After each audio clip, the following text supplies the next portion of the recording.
ဆရာဦးမင်းသူမဟောဒရတုခမေ Episode 1 Grade 11 English Unit 3 Memory Reading Read the passage. The word memory has three non-technical meanings. 1. Something that we remember. Example, a name, a number, a color, or a taste. 2. The ability to remember or recall something, as in, yes, I remember the poem. And 3. The period of time that somebody is able to remember events, as in a frightful storm in recent memory. Technically, all books on psychology would say that there are three kinds of memory. 1. Episodic memory. 2. Semantic memory. And 3. Procedural memory. Episodic memory. This is our memory of events, situations, and places of our past. For instance, when we are asked about our first day at school, we think back and try to recall how old we were, who took us to school, what the name of the school was, whether we cried silently or aloud, etc. Similarly, when wishing to talk about a memorable family vacation, we draw upon our episodic memory to recall as much as possible all the details of that vacation. Semantic memory. This memory refers to all of our knowledge of the world around us. For instance, we know that cats and dogs are four-legged animals, but at the same time, we know that they are not the same. In the same way, we know that milk, coffee, and tea are liquid, but one is different from the other two. We also know that fire is hot and ice is cold. Then we are taught and we learn that 2 times 2 is 4. 5 minus 3 leaves 2. The molecular formula for water is H2O. The chemical formula for the common salt is NaCl, and many more. Procedural memory.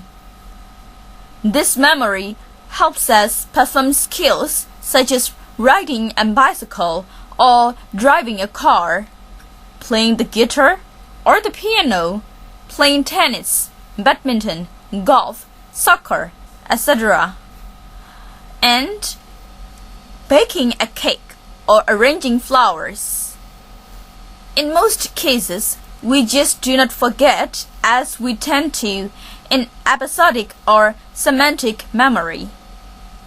At most, our ability to perform those skills declines as we advance in years, and maybe one day we just do not have the strength to perform at all.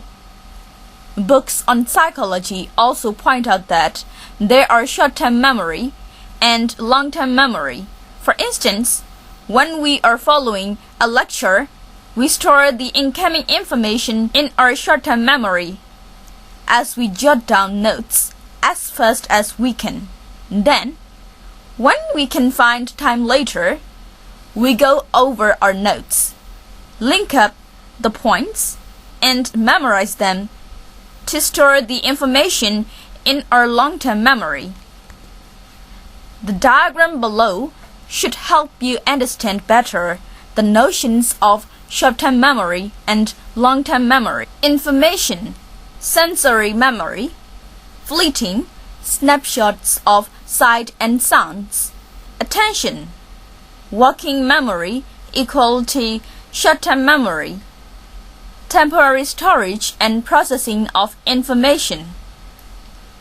Encoding, long-term memory, long-term and permanent storage of information. Retrieval, working memory equal to short-term memory, temporary storage and processing of information.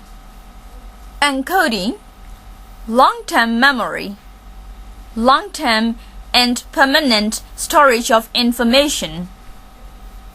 From what has been presented so far, it should be quite plain to us that our memory is just like the database of a computer, where a large amount of information on a large variety of subjects is stored and used as and when necessary.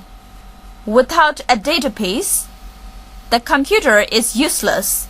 Similarly, without memory, we would be utterly helpless and useless. Just imagine how frustrated and upset we get when we cannot remember where we have put our car keys. Put yourself in the place of a student taking an examination and imagine he cannot recall a thing he has studied. You will then be able to understand how helpless he would feel. This is another role that memory plays in our lives. Very often, we take a stroll down memory lane, figuratively speaking, and go through various emotional states. Sometimes we smile when we remember something pleasant, or frown when we recall something unpleasant. Thus, depending on what we happen to remember, our memories may be sweet or bitter. Mahodara tukame.